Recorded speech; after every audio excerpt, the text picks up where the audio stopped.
কলকাতা পুলিশের এইরকম ব্যবহার আর তার সাথেই কলকাতার রাস্তাঘাটের এরকম জঘন্য অবস্থা দেখবো সত্যিই ভাবিনি। কলকাতার মানুষজনের হ্যাটস অফ ধৈর্য।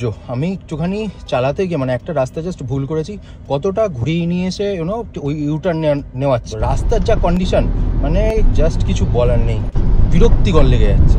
রাস্তার condition is so pathetic bro. ভাই এটা রাস্তা। আর পুলিশের ব্যবহার যেটা পেয়েছি সেটা আপনারা নিজেই শুনে নিন। বলছি এই দিকটা দিয়ে এয়ারপোর্ট যাবে তো? সোজা যাবো। Thank you.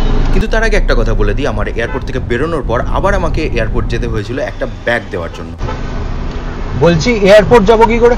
এয়ারপোর্ট সামনে একটা কাট আউট আছে, সোজা গিয়ে ডান সাইড চেপে যাবেন, কাট আউট আছে, ওখান থেকে রিটার্ন করবেন। আচ্ছা, করে এই সামনে দিয়ে ঢোকার রাস্তা আছে। ওকে ওকে। ওই 407 দাঁড়িয়ে আছে, ওই সামনে ঢোকার রাস্তা। ওকে ওকে ওকে, থ্যাংক ইউ। বারাসাত যাবো। আপনি বারাসাত যাবেন তো? এখান থেকে ব্যাক করে ওখান থেকে ওই দিক দিয়ে ঘুরে এসে ওই রাস্তাটা ধরবো। ওই রাস্তা। ওকে, থ্যাংক ইউ। এই রাস্তা চিনবে না আবার উপরে উঠে যাবে, তারপর আবার ঘুরবে। ইন্ডিয়ায় আমি যত জায়গায় গাড়ি চালিয়েছি তার মধ্যে কলকাতার রাস্তাঘাট আমার একটু বেশি কনফিউজিং লাগে। তারপরে তো আজকাল সোশ্যাল মিডিয়া চক্করে দেখাই যায় যে সামান্য ভুল হলেও ফাইন হয়ে যাচ্ছে কারোর, বা কেউ খুব বাজেও ব্যবহার পেয়েছেন। তবে বর্তমান কলকাতার যা রাস্তাঘাটের পরিস্থিতি তার সাথে গরম ধুলো এর মধ্যে দাঁড়িয়েও আমার কনফিউশনের মধ্যে যারা আমাকে হেল্প করলেন তাদের থ্যাংক ইউ সো মাচ। বলছি আমি একটু ইউটার্ন নেব, ইয়েতে যাবো, এক্সিট করবো, এয়ারপোর্ট এক্সিট করবো। আগে থেকে ঘুরে আসবেন।